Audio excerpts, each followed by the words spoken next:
আসেন আমরা সকলে মিলে, মুক্তিযুদ্ধ যখন হয়েছিল দল মত নির্বিশেষে সকল মানুষ মিলে, ধর্ম বর্ণ নির্বিশেষে সকল মানুষ মিলে আমরা যুদ্ধ করে দেশ স্বাধীন করেছিলাম।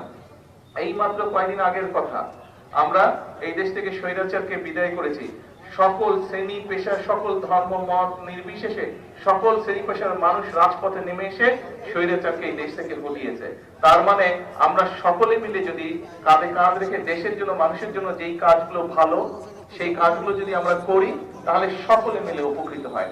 আসুন আজকে এই বৃক্ষরোপণের দিনে আমরা সকলে মিলে প্রতিশ্রুতিবদ্ধ হই যে আমাদের দেশের পরিবেশ ইনশাআল্লাহ প্রত্যেকে আমাদের যে যার যতটুকু অবস্থান আছে সেখান থেকে আমরা চেষ্টা করব আমরা যেখানে বসবাস করি, আমাদের আশেপাশের এলাকা, আমাদের ঘর বাড়ির আশেপাশের এলাকা, আমাদের অফিস আদালতের আশেপাশের এলাকা, আমাদের স্কুল কলেজের আশেপাশের এলাকা, আমাদের হাসপাতালের আশেপাশের এলাকাগুলো প্রত্যেকে আমরা চেষ্টা করব পরিবেশটা যাতে নষ্ট না হয়, পরিবেশটা যাতে সুন্দর থাকে, ভালো থাকে, সেটার আমরা চেষ্টা করব। আজকের এই দিনে এটি হোক আমাদের প্রত্যাশা, এটি হোক আমাদের প্রতিজ্ঞা। সকলের কাছে আবারও সকলের কাছে দোয়া আছে। আমার বক্তব্য শেষ করছি। আসসালামু আলাইকুম। দুই পাশে যারা অবস্থান করছেন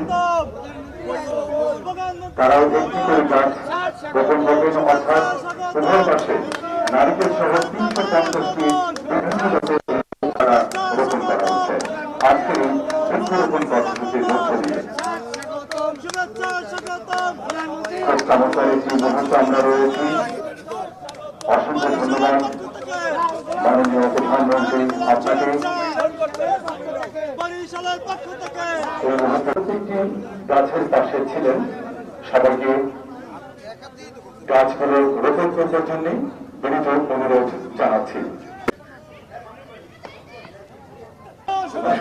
ধন্যবাদ মাননীয় প্রধানমন্ত্রী আপনাকে।